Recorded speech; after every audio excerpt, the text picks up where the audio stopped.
সিরাজগঞ্জের বেলকুচিতে রাসূল সাল্লাল্লাহু আলাইহি সাল্লামকে নিয়ে কটূক্তির প্রতিবাদে ভারতের রামগীর মহারাজ ও নীতেশ রানকে গ্রেফতারের দাবিতে বিক্ষোভ সমাবেশ ও মিছিল করেন ওলামা পরিষদ।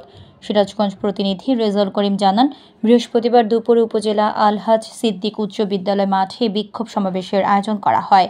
সমাবেশে বক্তারা বলেন, আমাদের কিছু বললে সেটা মেনে নেওয়া যায়, কিন্তু আমাদের প্রাণপ্রিয় নবীকে নিয়ে কটূক্তি ও অপমাননা করলে আমরা তা কিছুতে মেনে নেব না।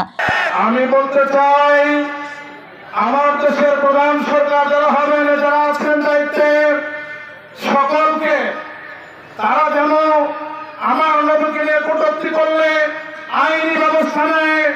এমনকি এক বক্তব্যে নীতেশ হুমকি দিয়ে মুসলমানদের বলেন, রামগিরি মহারাজের বিরুদ্ধে যারা কথা বলবে মসজিদে ঢুকে তাদের পেটানো হবে।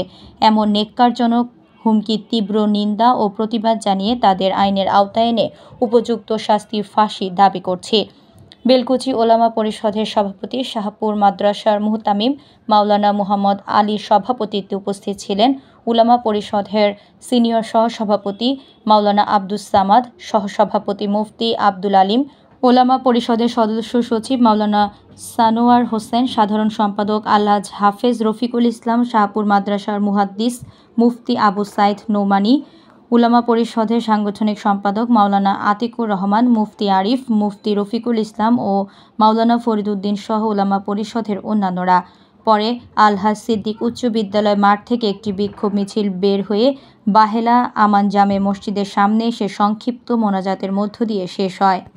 ভারতের যেই দুই কুলাঙ্গার রামগিরি মহারাজ এবং নীতেশ নারায়ণ রানে আমাদের হৃদয় স্পন্দন মুহাম্মদ সাল্লাল্লাহু আলাইহি ওয়াসাল্লামকে নিয়ে যে বিষোদ্গার করেছে, এর মাধ্যমে আমাদের মুসলমানদের রক্তে আগুন লেগে গিয়েছে।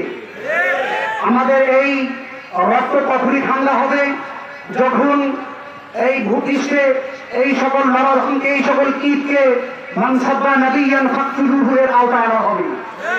আমরা এই সকল নরধমদেরকে, এই সকল কীটদেরকে সতর্ক করে দিতে চাই যে মুসলমান ঈমান এনেছে, তার ঈমানের সাথে একটা শর্ত নিয়ে এসেছে যে তারা তাদের পিতামাতার চেয়ে আল্লাহর নবীকে বেশি ভালোবাসে।